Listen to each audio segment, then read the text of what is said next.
Ambassador Zaltum's body convulsed as the neural link established connection with Earth's broadcast signals. His six-fingered hands clutched the ornate council table, claws leaving deep gouges in the millennium-old wood. "Disconnect him," shouted Prefect Volath, her luminescent skin pulsing with alarm patterns. The primitive signals are overwhelming his receptors. But the damage was done. Zaltum's eyes, all 7 of them, rolled backward as Earth's unfiltered data flooded the council chamber's shared consciousness field. The 12 representatives of the galaxy's most advanced species experienced humanity in its rawest form. Wars, music, hatred, love, destruction, creation. When the emergency protocols finally severed the connection, Zaltum collapsed into his hovering chair, trembling. The council chamber remained silent except for his labored breathing, a sound most members had evolved beyond needing to make. High Chancellor Ixmore floated to the center of the chamber, crystalline body refracting light in patterns that expressed deep concern. "What we have witnessed confirms our worst suspicions.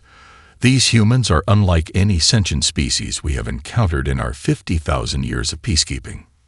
Vox Neri, the living supercomputer representing the algorithmic collective, projected a holographic display of Earth's history. Their development trajectory defies all evolutionary models. They achieved space travel while still engaging in tribal warfare. They created art while destroying their biosphere. Their contradictions are illogical. Zaltum raised a trembling hand. "Chancellor, if I may." All eyes turned to the ancient diplomat, whose species had been among the Council's founding members. "Their contradictions are precisely what make them unique," he said, voice still weak. "They feel everything so intensely. Their violence exists because their capacity for all emotions runs deeper than ours." Prefect Volath's skin flashed dismissive patterns. "That is precisely the problem. Ambassador, their emotions overwhelm their reason. Their behavioral algorithms are fundamentally unstable." The holographic display shifted to Earth's nuclear detonations, followed by climate disasters, followed by remarkable recoveries and technological leaps. "They survive despite themselves," noted Urkai, the hive mind representative who spoke for 6 billion interconnected organisms on his homeworld. "Fascinating, but dangerous." High Chancellor Ixmore's crystalline body dimmed as he processed the information. "We have a responsibility to the galaxy. These humans have achieved sufficient technology to potentially reach other worlds within the next century. The predictive models are clear. Wherever they go, chaos follows. The models aren't accounting for their adaptability," Zaltum protested. "I felt something in their transmissions, a resilience we've forgotten." Vox Neri's calculations flashed across his surface.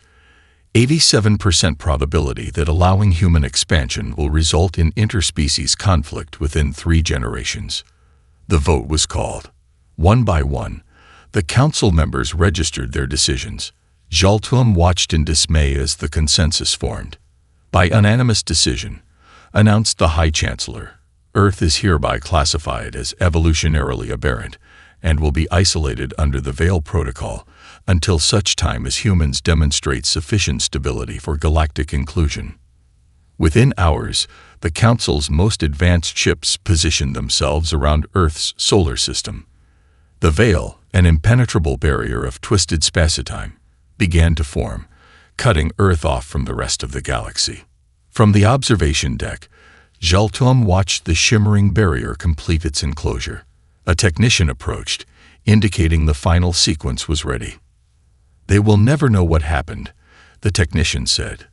"The veil appears as empty space from the inside."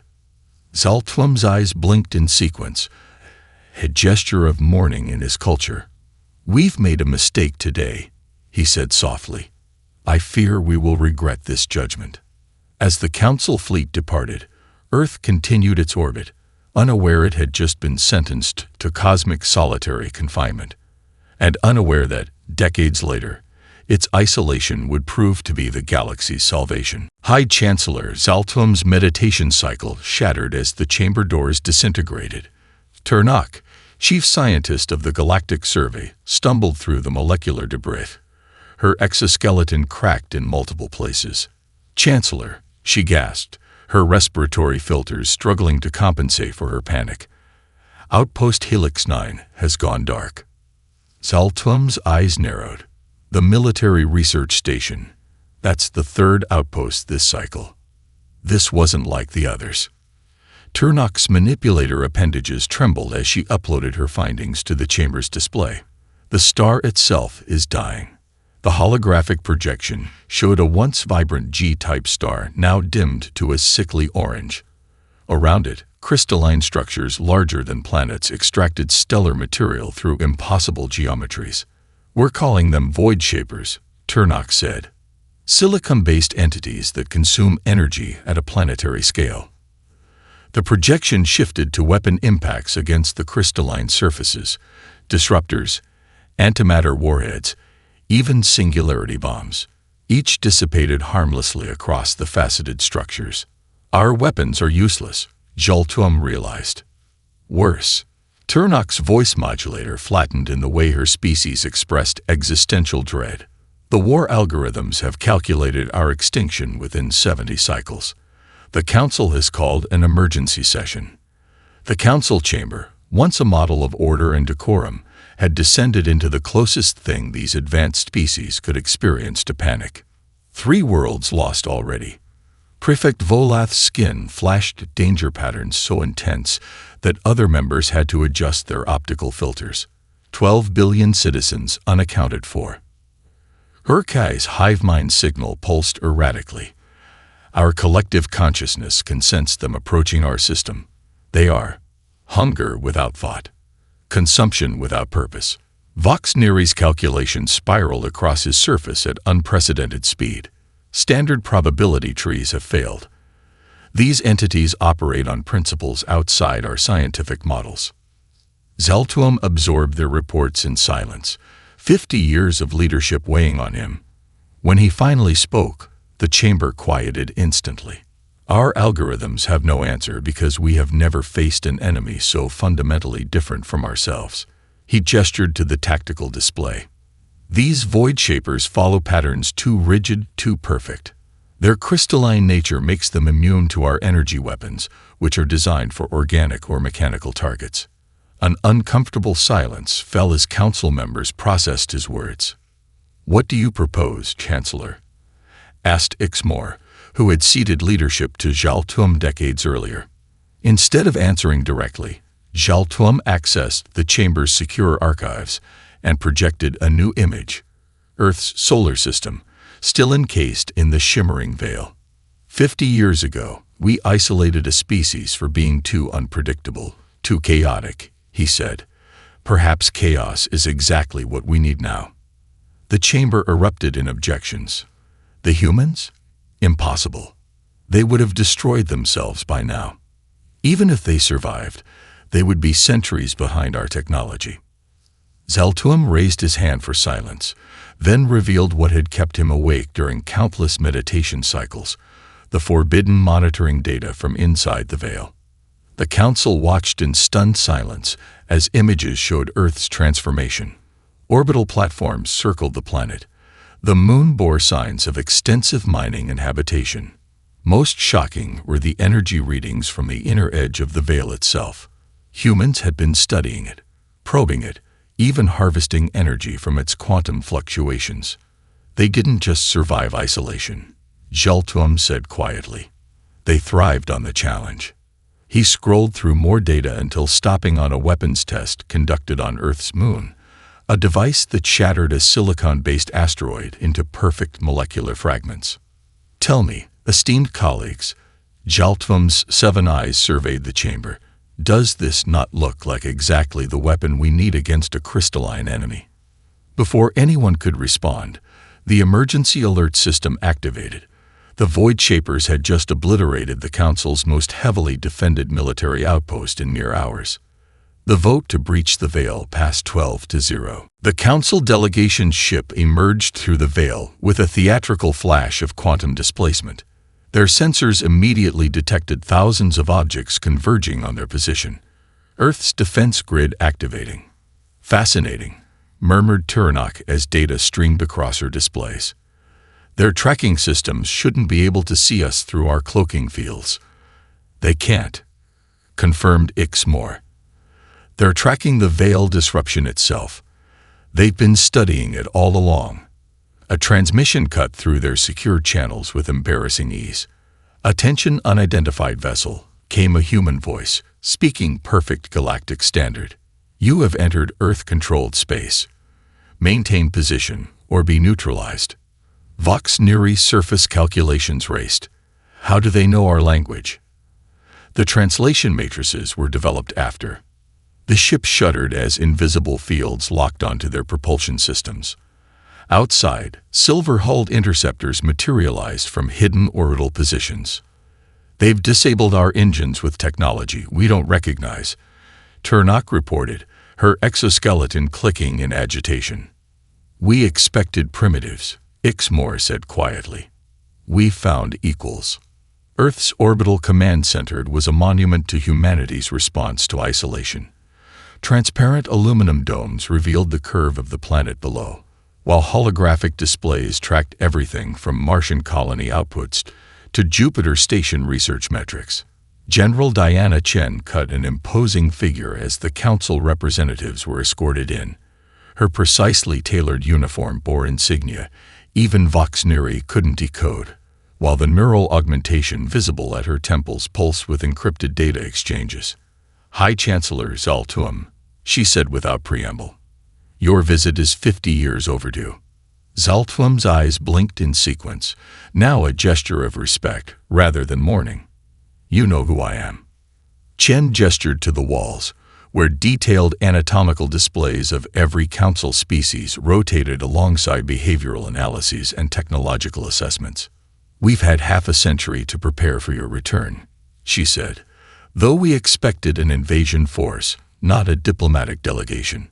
The council representatives exchanged uncomfortable glances as they recognized themselves in the human preparations. One display showed simulated battles against council weaponry, with human countermeasures achieving a 78% success rate.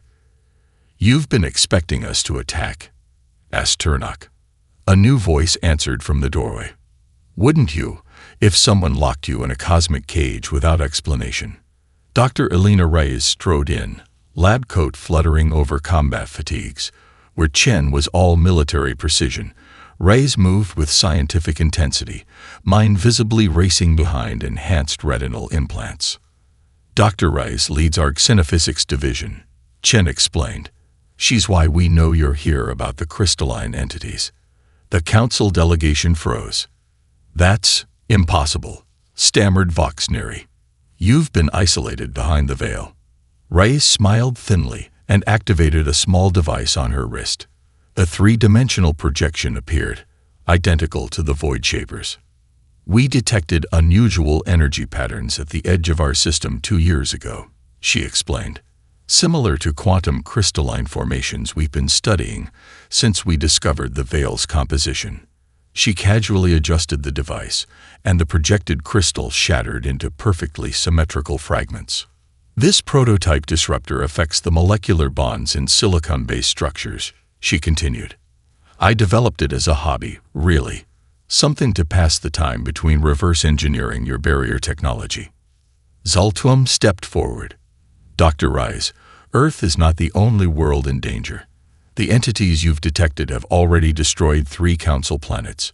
Our weapons are useless against them. And you want ours," Chen concluded, eyes narrowing. "After condemning us to isolation." "Yes," admitted Zaltuum. "We need humanity's help." Chen and Reyes exchanged a look that communicated volumes. "We'll consider your request," Chen finally said, "under certain conditions." "Name them," Zaltuum replied, resignation in his voice. "When this is over, Earth takes a permanent seat on your council." Chen's voice was steel. "And we get unrestricted access to all galactic technology archives." As the council representatives began to protest, Chen silenced them with a gesture.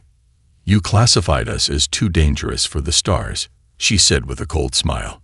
Now, let's show you why. Commander Jackson Wei felt the stares as his team boarded the Council battleship Eternal Harmony. 6 humans, loaded with equipment the Council species had never seen, walking through corridors designed for beings who had evolved beyond the need for straight lines. "They're scanning us," Lieutenant Alvarez whispered, her neural implant detecting the subtle probes. "Let them," Wei replied. "Chen wants them to see what they're getting." The ship's director, Ilsmag, awaited them in the central command sphere, a chamber where gravity shifted according to the occupant's physiology. 8 feet tall with an iridescent exoskeleton and compound eyes that processed light in 16 spectrums, Ilsmag regarded the humans with the twitching antennae that indicated curiosity in his species.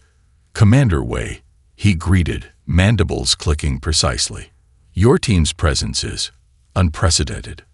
Wei smiled, knowing the gesture meant nothing to Ilsmag's cultural programming. "So is your enemy, Director. Unprecedented problems require unprecedented solutions." Indeed, Ilsmag's translator rendered his clicks and whistles into perfect standard. "The Council has allocated you quarters in Section Gamma, optimized for your biological requirements. We'll need a workspace for Dr. Ray's equipment," Wei countered, "adjacent to your tactical center." The director's antennae stiffened. "That area is restricted to authorized personnel only." "Then authorize us." Wei held the alien's compound gaze, "or we can explain to the Council why we're heading back to Earth." The Void Shaper Scout appeared 3 days later, a crystalline structure smaller than the ship, but radiating energy signatures that overwhelmed the sensors. Wei watched in disbelief as the command sphere erupted not into action but deliberation. Holographic battle algorithms spawned and evolved, while the Void Shaper steadily approached. "Director," Wei interrupted, "the enemy will be in weapons range in 40 seconds. Ilsmag's exoskeleton vibrated in what Wei had learned was irritation. "The optimal response sequence is still calculating. Our attack must follow proven methodologies." "Methodology won't matter if we're dead," Wei countered, then tapped his neural implant. "Strike team, prep for immediate deployment." Before Ilsmag could object, Wei's team was racing toward the launch bay. Dr. Rai's voice came through their shared link. "Deploying untested weapons against an unknown configuration. My favorite kind of field test." "Just tell me they'll work," Wei replied, strapping into the tactical pod. "Theoretically, yes. Practically, we're about to find out." The pod launched, 5 others following in a formation no Council battle algorithm would have approved: chaotic, unpredictable, and perfect for what Wei had planned. "Standard Council weapons target energy matrices," Rise explained through the link. "Worthless against crystalline structures that absorb energy. My disruptors create vibrational interference patterns instead." The first Void Shaper tendril reached toward the main ship. Wei fired. The crystalline appendage didn't explode or melt.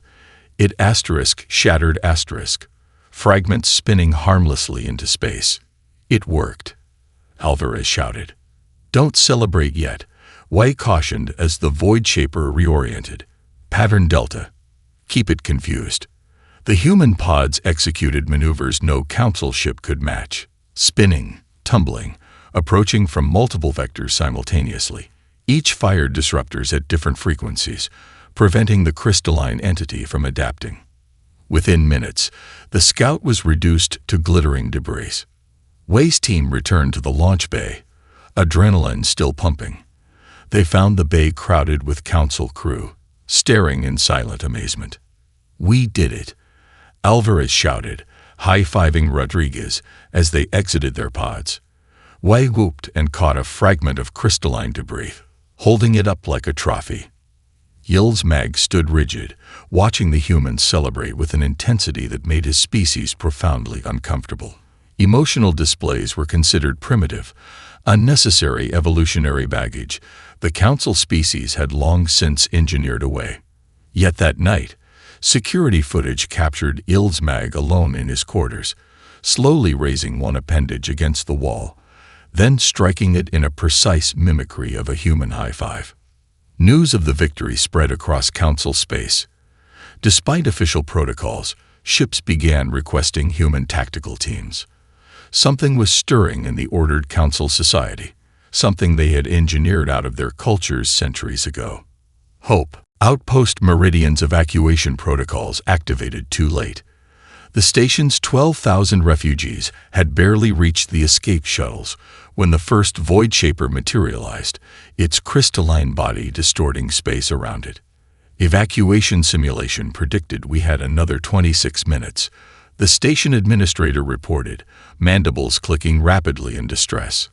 Commander Wei studied the tactical display. Your simulations assume the enemy follows consistent patterns. These ones adapted. Council Tactical Officer Pral Gen's tendrils rippled with disapproval. Impossible. The algorithms account for all variables. Except creativity, Wei muttered, then opened a channel to his scattered team. New plan. Martins, Rodriguez, run Protocol Scarecrow.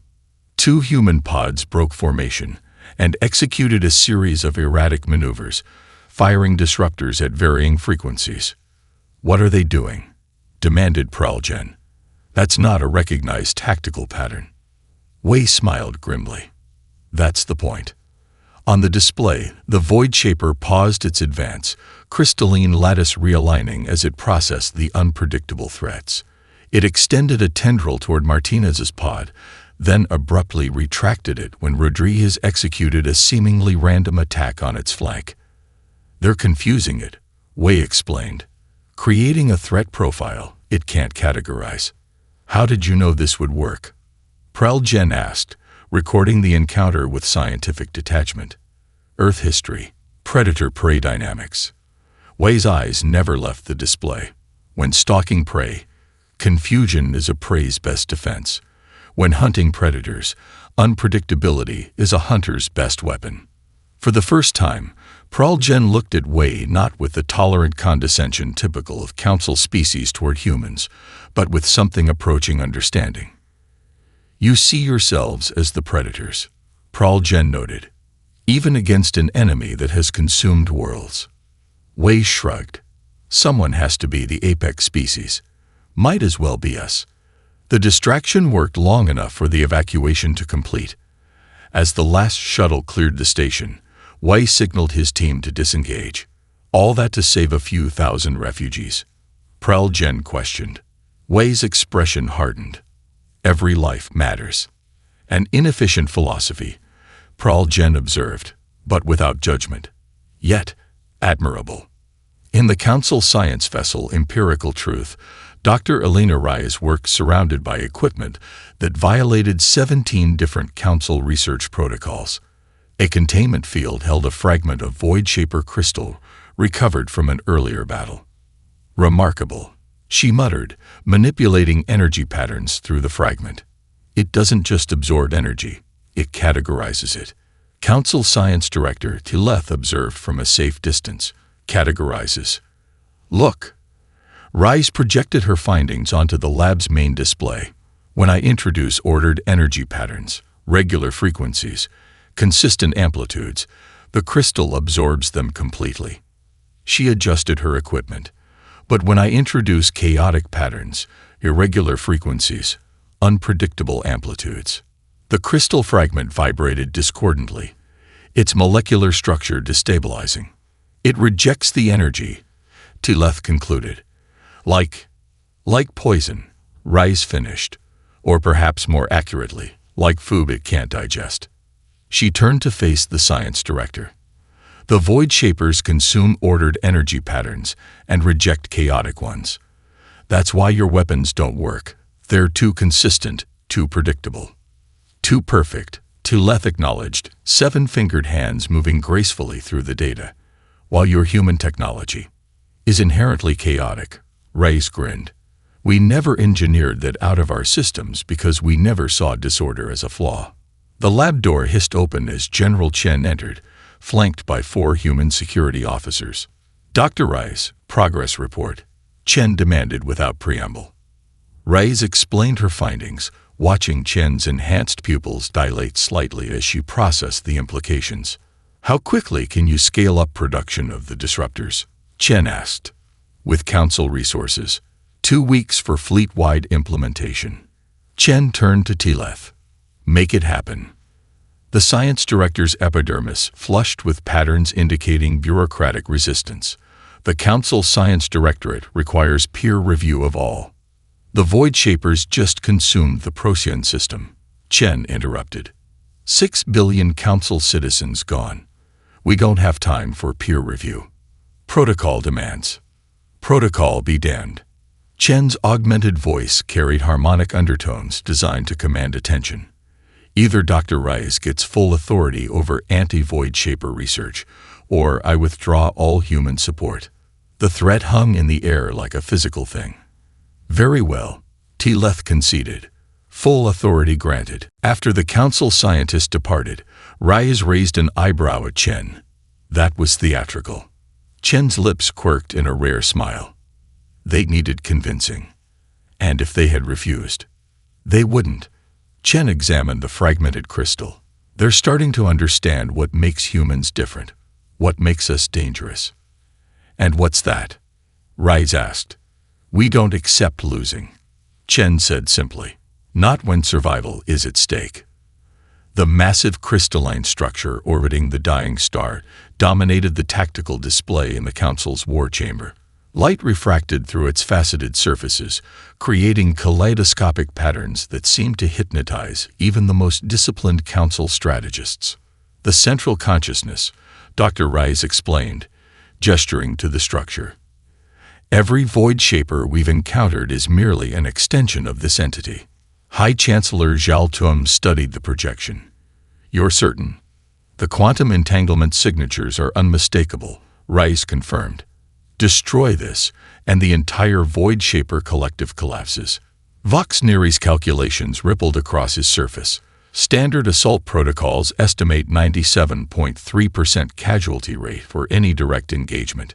Then we don't engage directly, Commander Wei interjected, stepping forward to manipulate the hologram. The crystalline structure rotated, revealing a singular flaw in its otherwise perfect geometry. There, Wei pointed. An access point. Small strike team. Precision approach. The Council Tactical Commander's skin flushed with dismissal patterns. Impossible. Our simulations are based on Council tactical doctrine, Wei finished, which the Void Shapers have adapted to counter. He gestured, and the hologram shifted to display a new approach vector, one so erratic it appeared almost random. Operation Beautiful Disaster, Wei announced. We used the star's radiation to mask our approach, employing random course corrections and energy signature modulations to prevent pattern recognition. Pral Jen, who had requested permanent assignment to Wei's tactical team, raised a tendril. The disruptors would need to be planted inside the structure to affect the central matrix. Exactly, Wei confirmed, which is why I'll lead the insertion team personally. The war chamber erupted with objections from the council representatives, while Wei's own human officers exchanged concerned glances. General Chen silenced them with a gesture. Your predictive models gave this plan a 97% failure rate. Vox Neri pulsed an affirmative. The same models that predicted humanity would destroy itself within a decade of isolation. Chen's enhanced eyes locked with the living supercomputer sensory array. The same models that failed to anticipate the Void Shapers in the first place. Silence fell across the chamber. In his private meditation chamber, High Chancellor Zhao Tum found no peace. The bioluminescent patterns on the walls, designed to induce tranquility, instead seemed to form crystalline shapes that followed him with malevolent intent. The dreams had started after his first encounter with Void Shaper fragments, visions where his consciousness touched something vast and ancient and hungry. In these dreams, he understood the crystalline entities on a level that transcended language. A chime indicated a visitor. The door slid open to reveal Dr. Rice, looking unusually hesitant. Chancellor, she began, I need to discuss a theory with you. 1-2, unconventional for the council scientists. Zaltum gestured for her to continue. Your species, Rice said carefully. There are crystalline structures in your neural pathways that don't appear in any other council race. Zaltum's 7 eyes widened. How could you know that? Our biological data is restricted. Reyes met his gaze without apology. We've been studying all of you since you arrived, just as you once studied us. She projected data from her wrist device, a comparison of Zaltum's neural pathways and Void Shaper communication patterns. The similarities are unmistakable, she continued. Your species and the Void Shapers share distant evolutionary origins. Instead of the outrage she expected, Zaltum slumped visibly. The dreams, he whispered. I've been sensing their consciousness. We suspected as much, Reyes admitted. Your reaction during the first contact with Earth's broadcasts. Your nervous system processes information similarly to theirs. She deactivated the projection. Chancellor, I need you for Operation Beautiful Disaster. As what? A bridge, Reyes said simply. Why will get us inside the structure, but we need someone who can temporarily interface with the consciousness, create a vulnerability for our disruptors. Understanding dawned in Zaltum's ancient eyes. The process would destroy my mind.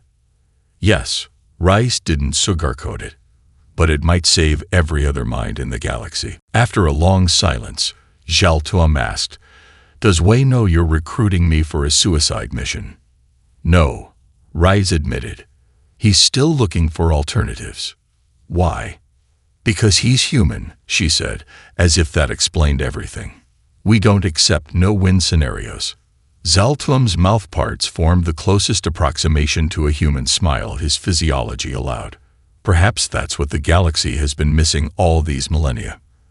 That night, council representatives watched in bewilderment as the human strike team gathered in the ship's communal area. Music, loud, rhythmic, and entirely incomprehensible to council sensibilities, filled the space. Synthetically distilled beverages were consumed in quantities that should have induced toxicity. Why celebrate before victory? Yil's Mag asked Wei, who was nursing a tumbler of amber liquid.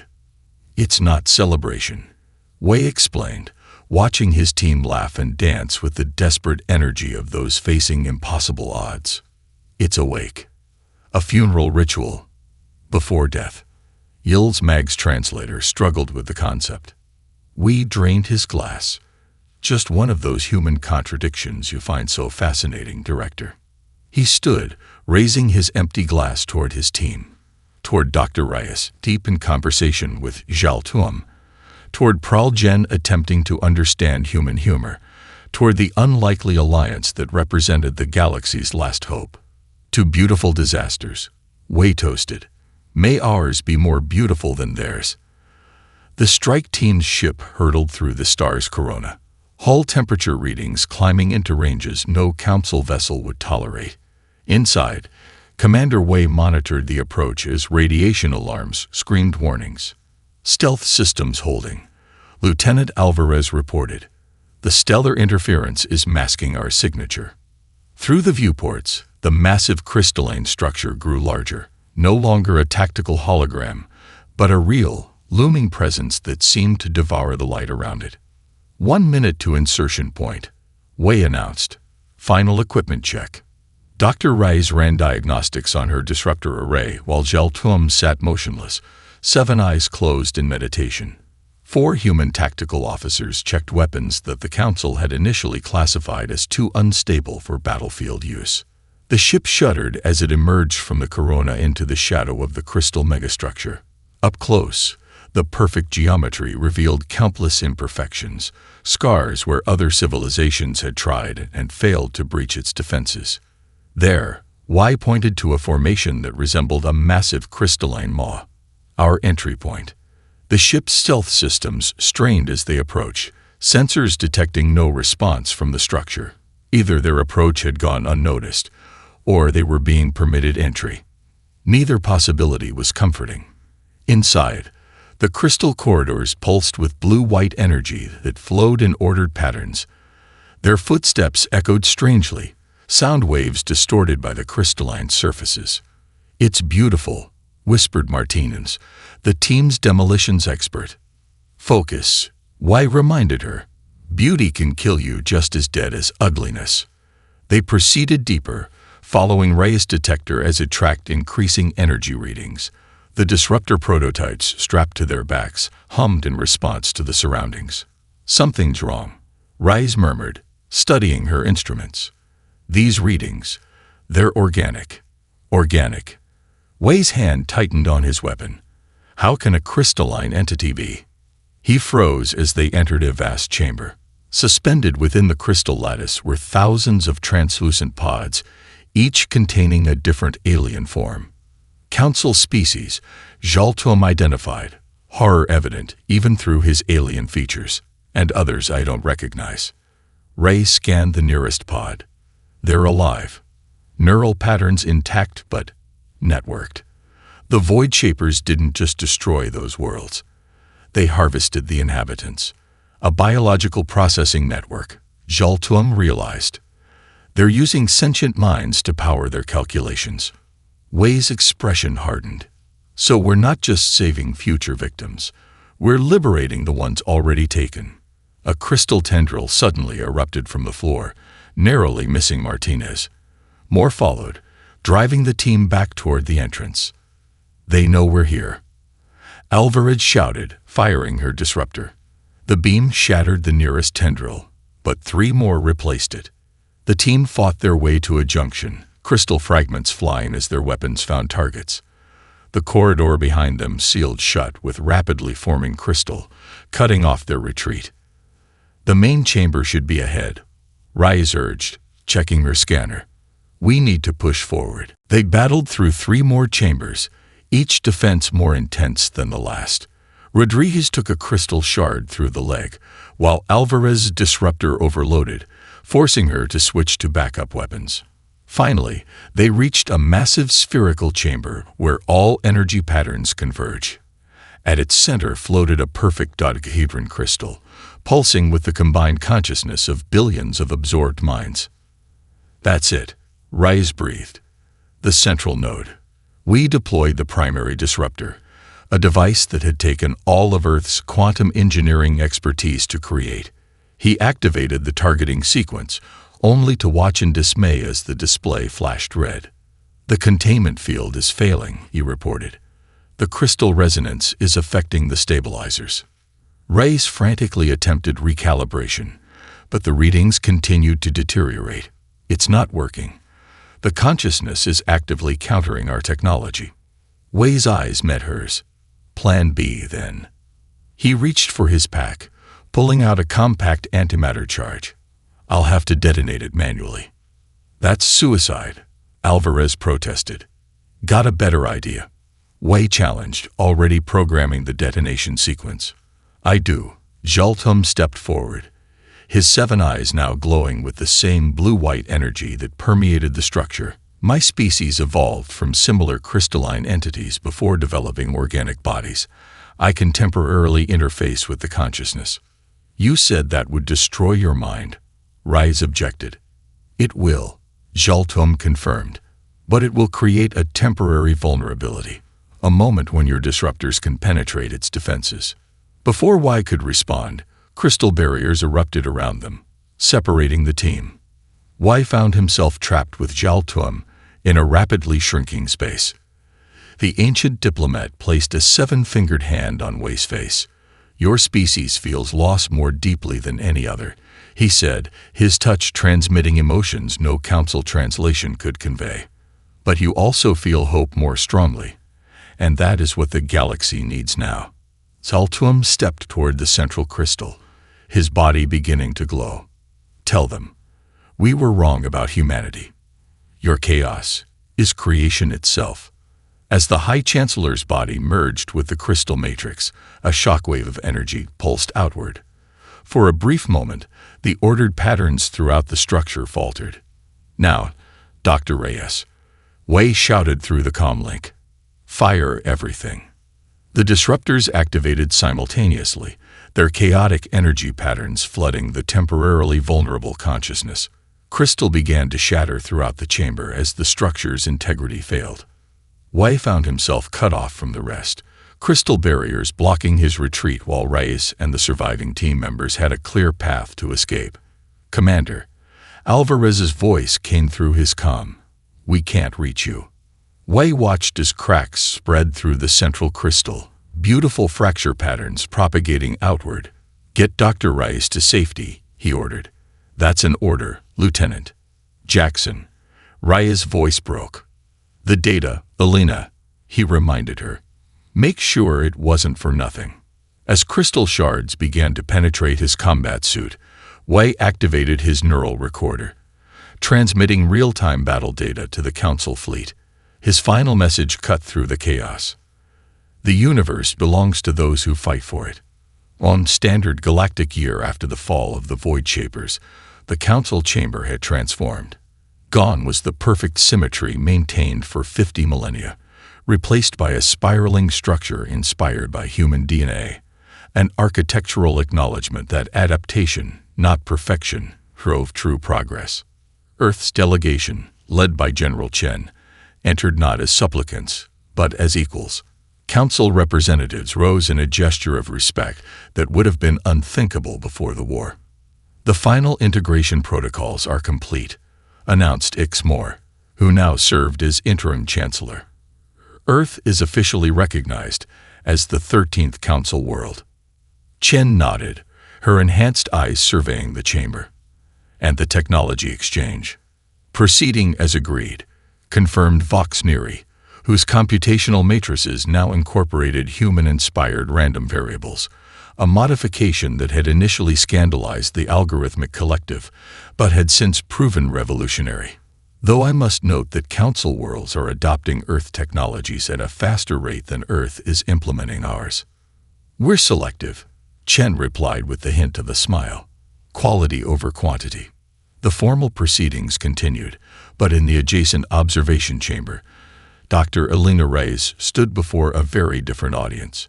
Thousands of synthesized beings, consciousnesses rescued from the Void Shaper matrix, occupied custom-designed bodies that blended organic and crystalline components. Their spokesperson, a being who had once been a scientist from a world consumed centuries ago, addressed Reyes with the harmonic voice characteristic of their new form. "The integration of the rescued is proceeding beyond expectations," they reported. "Our unique perspective, having existed within the crystal consciousness, provides insights no purely organic mind could conceive. And no purely crystalline one either," Reyes added. "Your hybrid existence may represent the next stage of galactic evolution. Evolution through synthesis rather than competition," the spokesperson agreed. "A concept neither humanity nor the Council fully embraced before now." Reyes touched the memory crystal at her throat, a fragment containing echoes of Wei's final moments. "Sometimes the universe needs a catalyst." In the Council's historical archives, a junior record keeper approached the chief archivist with evident confusion. "The official designation has been changed," they noted, displaying the records of Earth's isolation. "It was previously classified as prudent quarantine, but now reads Evolution's Gambit." The chief archivist, one of the few who had been present for the original decision, made a gesture of confirmation. "By order of the new chancellor." "But it wasn't a gambit," protested the junior keeper. "It was a security measure that failed." "History is written by those who survive to tell it," the archivist replied. "And sometimes, looking back, we discover our mistakes were actually our salvation." In a secluded laboratory deep within the Council's central world, a crystalline structure housed within a quantum field contained the partial consciousness of Zhao Tuom. His physical form was gone, but fragments of his mind had been preserved through technology developed by the human-led cross-species innovation directive. General Chen stood before the structure, alone except for the consciousness it contained. "The neural interface is ready," she informed the shimmering crystal. "Once transferred, you'll have a synthetic body like the other rescued consciousnesses." The crystal pulsed with blue-white light that formed patterns recognizable as language to those who knew how to read them. "You've kept your promise." Zhaltwum's thoughts translated through the interface. "Humanity has changed the Council more in 1 year than we changed ourselves in 10,000. Change is what we do best, Chen acknowledged. We feared your species because you were unlike any we had encountered, the crystalline figure communicated. We never considered that the galaxy created you different for a reason. Chen's augmented pupils contracted slightly, the only outward sign of her emotional response. Diversity isn't just about harmonious coexistence, she replied, the words coming easily now that she had adopted them as the motto of the new Galactic Defense Initiative. It's about survival. The universe needs us all to be gloriously, defiantly different. As preparations for Zhaltvum's transfer continued, Shen moved to the observation window overlooking the Council capital. Ships of human design now docked alongside Council vessels, while Earth-inspired architectural elements had begun appearing in the once uniform cityscape. Beyond the system's edge, the Veil technology, once used to imprison Earth, had been repurposed as a defensive network against threats yet unknown. And in research centers across 13 worlds, Council and human scientists worked together on technologies neither could have developed alone. In the ashes of catastrophe, a new understanding had emerged. Perfection was stagnation disguised as achievement. True advancement came not from eliminating flaws, but from the creative tension between order and chaos, the evolutionary dance that had shaped life since the first stars formed. The Council's deadly mistake had become the galaxy's greatest opportunity. And somewhere in the vast, still unexplored reaches of space, other intelligences watched the emergence of this new galactic order. Some with curiosity, some with concern, all with the knowledge that something unprecedented had awakened among the stars. Humanity had arrived on the galactic stage, and the universe would never be the same.